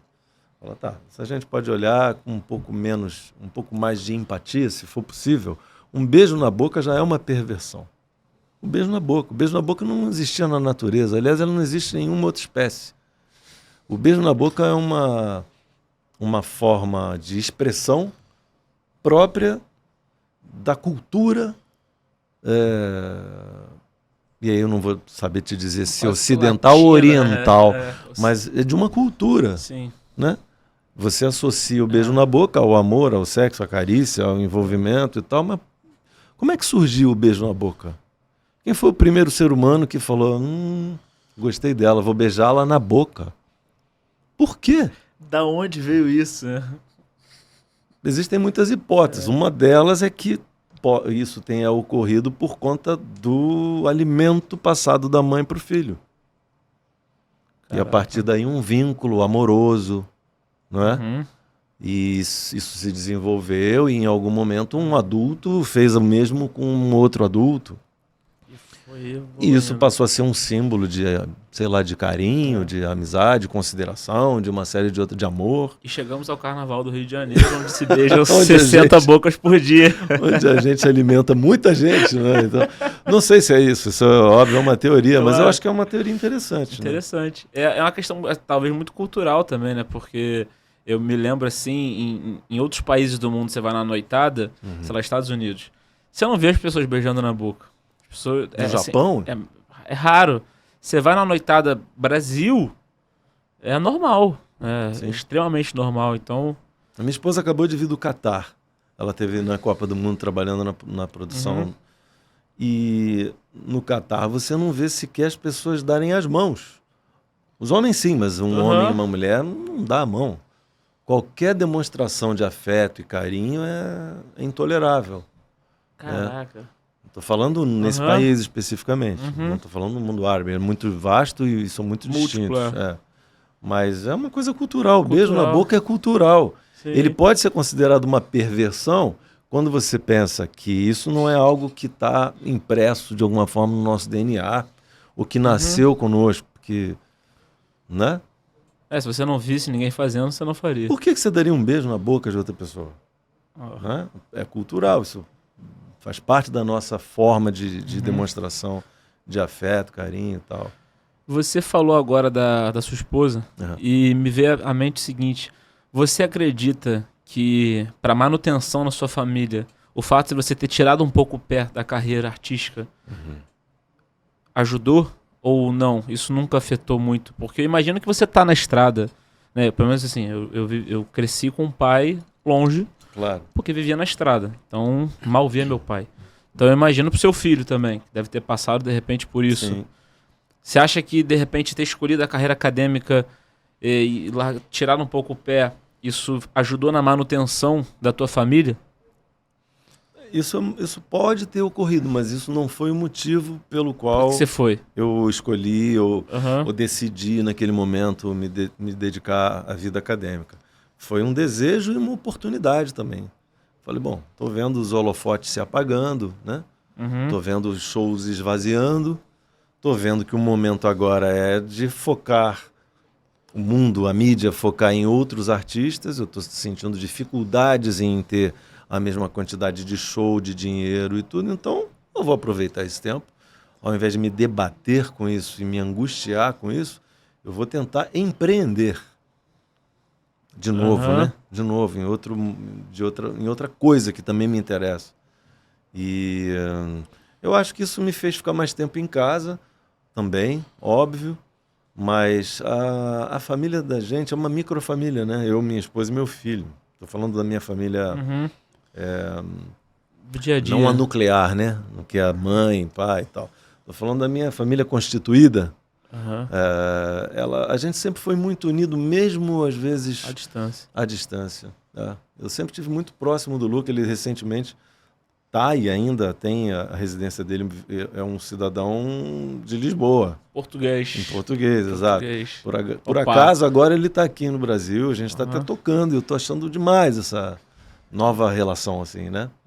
Mas a gente sempre esteve muito próximo, porque você pode estar muito próximo, e o celular prova isso, sem necessariamente estar no mesmo ambiente. Né? O celular te aproximou de pessoas e até te afastou de pessoas. Como pode estar perto e distante, né? Acontece isso. Né? Você está do lado e ao mesmo tempo está com a cabeça em outro lugar. Então, a qualidade da relação, do tempo da relação, na minha opinião, ela é fundamental. Mais do que a quantidade do tempo que você está com alguém, é a qualidade do tempo que você está com alguém. Né? Você está quantos anos casado com ela?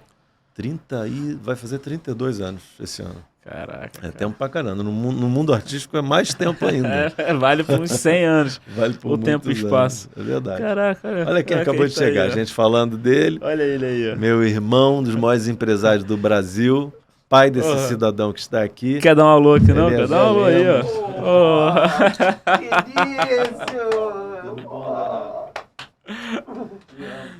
Tem uma cadeira? Puxa a cadeira. Meu filho. Olha aí, ó. Quer vir? Vem pra cá. Podcast do Brasil, entrevistando os melhores artistas do Brasil. Não porque tá na presença, não. Mas tá aqui, que bom. Tem outro microfone? Tem. Que beleza. Não podia melhorar mais do que isso, né? Nossa, olha isso. Ainda cheirou uma coisa importante sobre o Eliezer que as pessoas precisam saber. Ele é o homem mais cheiroso do Brasil. De verdade. Ele é. Não é? Tá vendo? Nasceu cheiroso. Vinícius. Tudo bom, Lezé? Que maneiro, Vinícius. Opa. E aqui, ó. Pô, achei que eu ia te ver todo cheio de hematoma, que o Eliezer fez uma cirurgia no nariz, né, cara? Exatamente, cara. Eu fiz correção de septo e remoção de pólipos nasais. Olha que é isso, cara. Bonito o nome. Doeu? Olha, Deve ter doído cara, pra cacete. Olha, Se alguém vier me perguntar que precisa fazer uma cirurgia dessa e meu conselho é o seguinte: Não faça. Não, mas pô, tu tá com a cara maneira, não mudou nada. Ótimo, pô. Cara, mas eu passei assim 6 dias os piores da minha vida, cara. É mesmo? Tinha que ficar olhando pro teto, não podia mexer a cabeça nem dormir de lado, Não podia falar. não podia E falar. isso pra você deve Tava ter umas sido uma talas, tortura, né? Que tu não tem um podia fogo falar. no rabo, né, Eu cara? vivo da palavra, né, cara? É. A minha vida é falar. E eu tava com umas talas no nariz, cara. Parecia que eu tava assim... Eu sentia o metrô aqui, era o tatuzão. Tava me incomodando terrivelmente. Mas agora tá Mas, lindo. graças a Deus, quando o cara tirou... Hoje faz 12 dias que eu operei. Hoje Porra, tu tá com a cara ótimo, né, maneira, cara? cara. já fui pra academia, não obstante ser meu filho, mas é meu personal também, né? Aí tá forte pra caramba. Eu falei pra ele ali, falei, porra, velho, o cara é isso. tá Tô malhando ficando. de Pô, com mas que força. legal, Pra ajudar. Chegou agora a parte do dinheiro do programa. A gente tava falando de música e tal. Agora chegou a parte que realmente... Música e dinheiro, cara. Bem-vindo Música ao e Música dinheiro, e Dinheiro. cara. Pô, sensacional, Pô, esse né? aqui, cara, Eliezer Lemos. Pô, e meu começando pai, muito empresário. bem, né? Pô, é família, Com né? Vinícius Família. Bonotto. Me sinto Pô, parte aí sensacional, dessa hein? família de verdade. Olha, isso é uma outra sorte também, né? É claro que no decorrer de uma vida inteira, da tua carreira, mas não só da tua carreira, da sua vida, você vai encontrando seus pares, né? Pessoas que se aproximam de você porque tem empatia, porque tem conexão, né? Tem algo em comum, química, sei lá, né?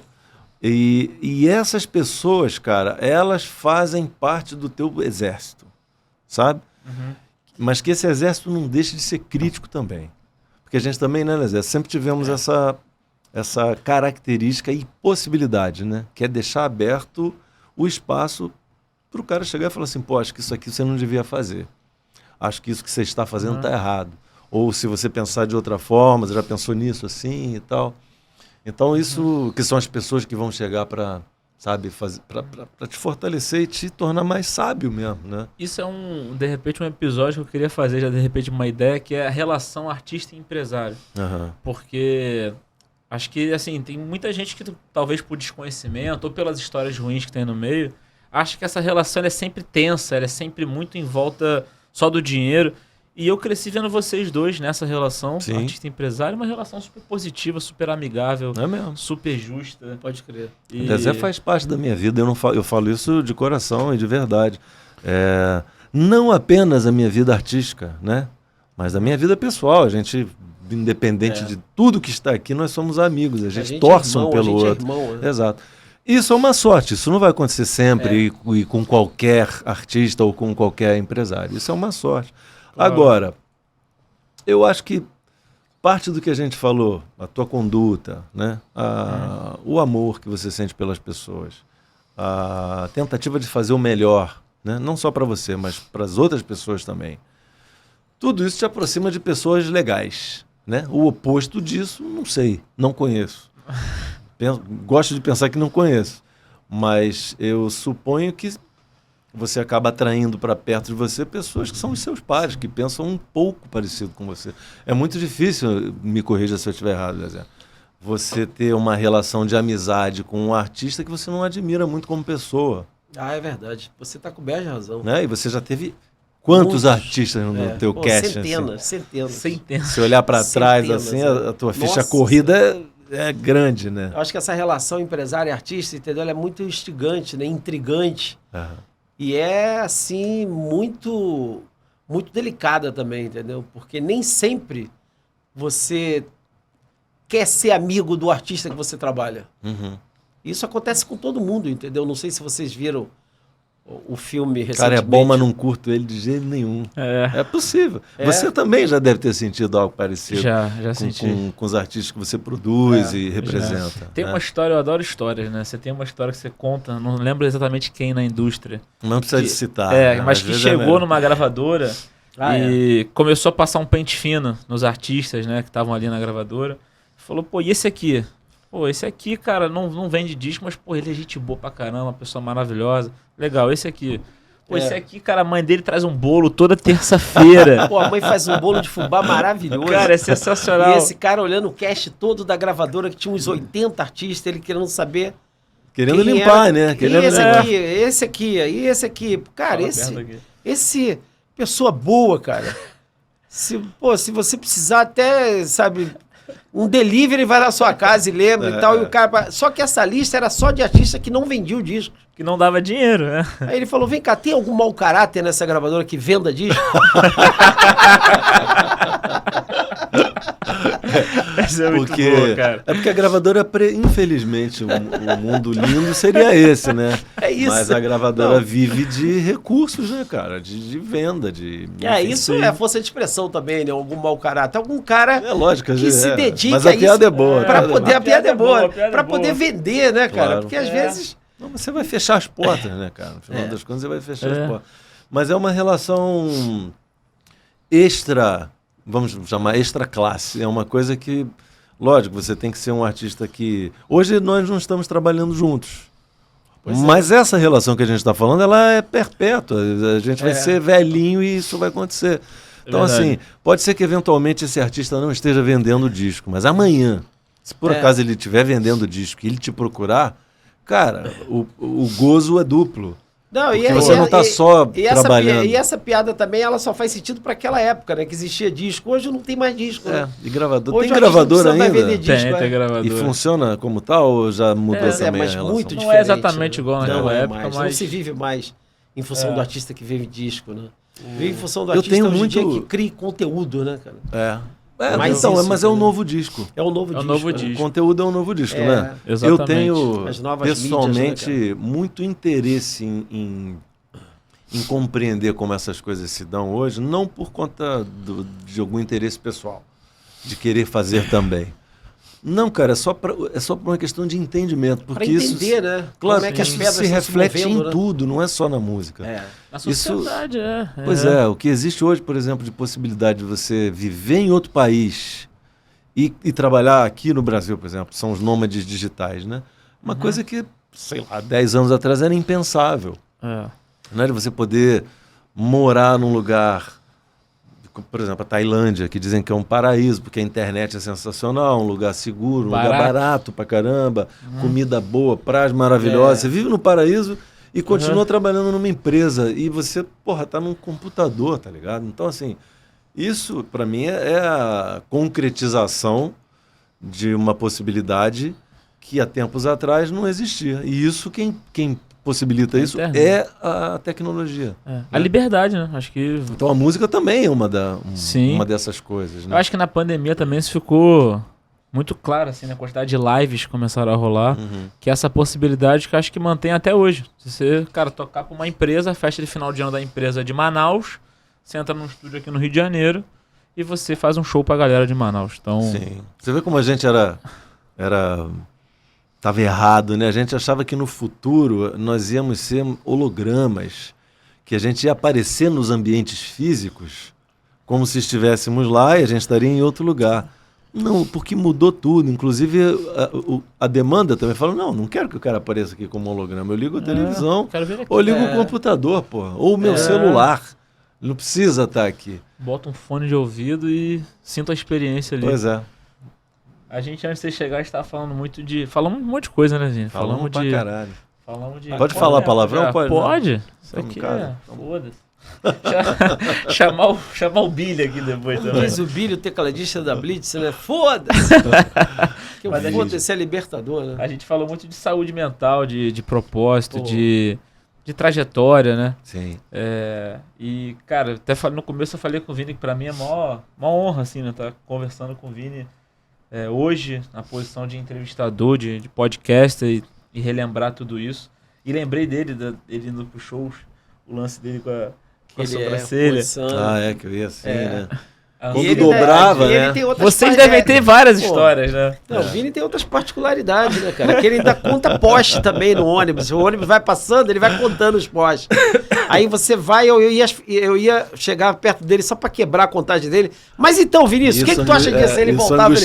Ele tem que voltar a contar tudo. Que filho da mãe, cara. Eu comecei a me preocupar quando uma vez a gente tocou. Isso é sensacional, né, Vinícius? E acho que não foi em São Paulo, a gente tava voltando. E eu comecei a contar os postes e passa 1, passa 2, passa 3, passa 299, 400 e tal, e um deles estava apagado. E aí ele ficou apagado, eu falei, conto esse pós, ele não faz. E nisso passaram outros pós, eu perdi a conta. Meu Deus! Ele me deu uma angústia fodida. Eu falei, rapaz, que eu preciso de um psicanalista. Você acha que isso foi um estimulador assim para você poder estudar e cair dentro dessa área que você tem se gente que vai dizer especializou? que isso, obviamente, a gente está falando de uma coisa que causou uma pequena angústia. Mas isso se causa, de fato, uma angústia de verdade, ou te paralisa, ou faz com que você fique mal e tal, já é, de alguma forma, um transtorno. Um transtorno, né? É o TOC, transtorno obsessivo compulsivo. É uma obsessão em contrapós e é compulsivo porque você não consegue conter. Né? Claro, aí já estamos falando de uma doença mental, né? De ordem mental. Mas não era o caso. Não é o caso. Todos nós temos alguma coisa assim, né? Um pouquinho com assim. certeza, com certeza. Isso é bom. Eu tenho muitos também, nossa senhora. O Jô, Nossa. eu lembro que eu ia tive o privilégio de ir algumas vezes, 2 vezes no programa do Jô. E numa delas ele me dizia que quando ele, não sei se era ele ou era o Derico, quando ele entrava no banho, ele não poderia de forma alguma começar a ensaboar o cotovelo direito, porque ele tinha uma sensação horrível de que algo muito ruim ia acontecer. Então ele começava sempre ensaboando o cotovelo esquerdo. Eu falei, Quem é que toma banho e ensaboa o cotovelo, cara? Pois é. Eu nunca ensaboei meu cotovelo, cara. Mas o interessante não é porque você tem um jeito. Você É a ordem, né? Você tem uma ordem quando você vai tomar banho, não tem? Lógico. Beleza, mas se você controverter isso daí, ou se você inverter a ordem, a sensação de que algo muito ruim vai acontecer é que é preocupante. Aí é que você percebe que tem algum componente ali do transtorno. Mas a gente está falando de, sei lá, de tamanhos, né? De Pré-show você tem algum? Não tem. Eu sempre tenho dor de barriga. Mas e você vê como é que a cabeça tem reflexos físicos.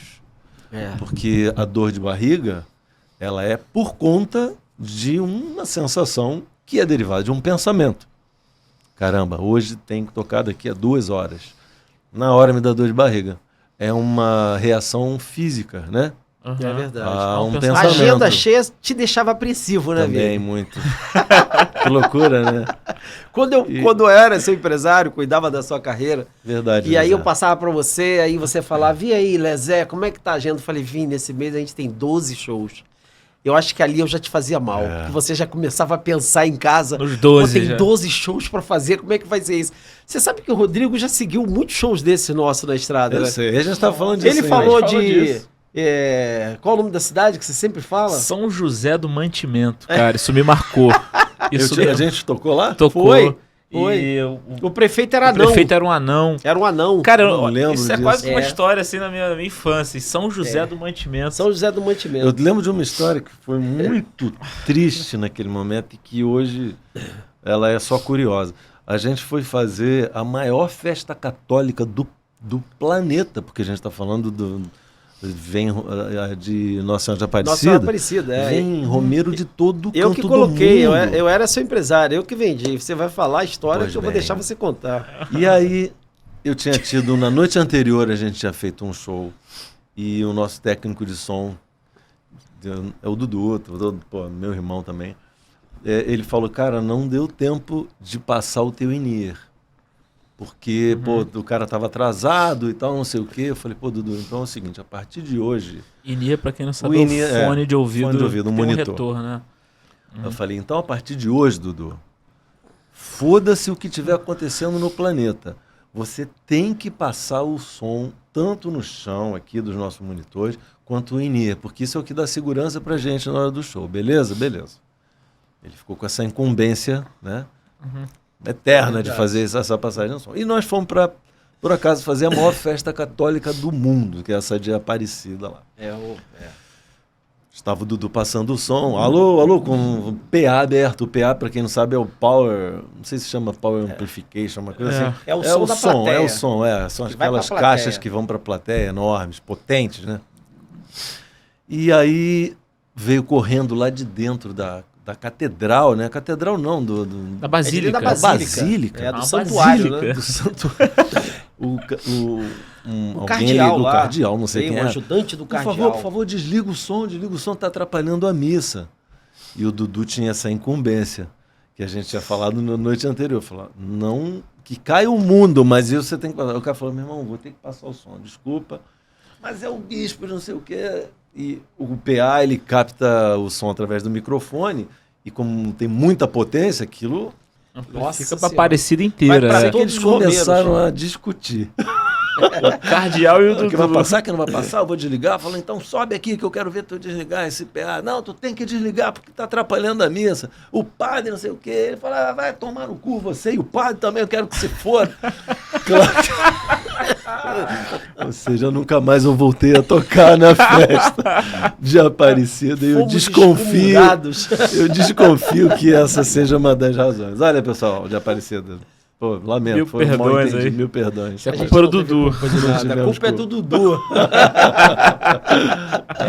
Mas Cara, é curioso. A gente tem muitas histórias, né, cara? Tem. Poderia Nossa, ficar horas a gente teria que aqui. fazer um outro podcast aqui só para contar as histórias. Vamos das fazer, estradas é do verdade. Vini. Vamos fazer. Muita um só história de bonita. guia. Depois a gente tem que pensar em convidados também relevantes, assim, que tenham histórias muito legais relacionadas à carreira, né? Sim, A como ganharam dinheiro também, a como desenvolveram tudo isso. total, Esse com espaço certeza. aqui é muito importante, eu acho. Muito obrigado, Vini, por você estar aqui, ser o Que primeiro. agradeço, eu que agradeço. E, Doeu nada. pô, você também, cara. Você Você vai ter foi uma tipo um convidado especial que surgiu no fim. participação Cara, especial, eu me Paulinho sinto- Trompete. Aí. Eu me sinto.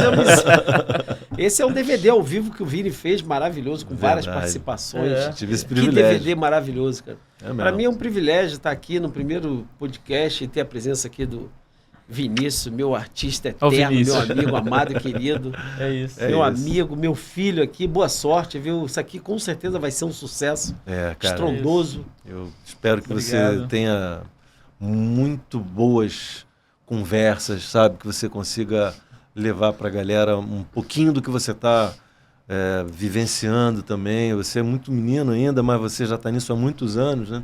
E você é muito sério, né? A gente sempre fala disso, né, Zé? Isso aí. Você é um cara muito aplicado e interessado, e isso eu acho que é, primeiro, raro e depois imprescindível e importante. Não só para a tua carreira, mas para inspirar outras pessoas também que estão Com assistindo certeza. a gente em casa aí. É verdade. Cara, Parabéns, parabéns. Porra, do lado de dois mestres aqui, muito obrigado mesmo. Que isso, Vamos sensacional. chegando ao final então, rapaziada. Muito obrigado, tá bom? Primeiro episódio aqui do podcast Música e Dinheiro com a participação especial, né, de Vini, Eliezer Lemos. E vai ter um episódio só dele ainda. Que né? isso, Hoje com certeza. você pintou hoje de... Uma série, eu diria que precisa de uma aqui série tem- só com o Eliezer só contando com os ele. causos. E é isso, rapaziada. Nosso patrocinador agradecer aos Lemos Produtora, que patrocina aqui esse podcast. É Né? isso aí. Tamo junto, Muito rapaziada. obrigado e ó, parabéns aí. Aí, ó. Sucesso. Acaba de perder o Valeu. cabaço. Aí. Sensacional, parabéns.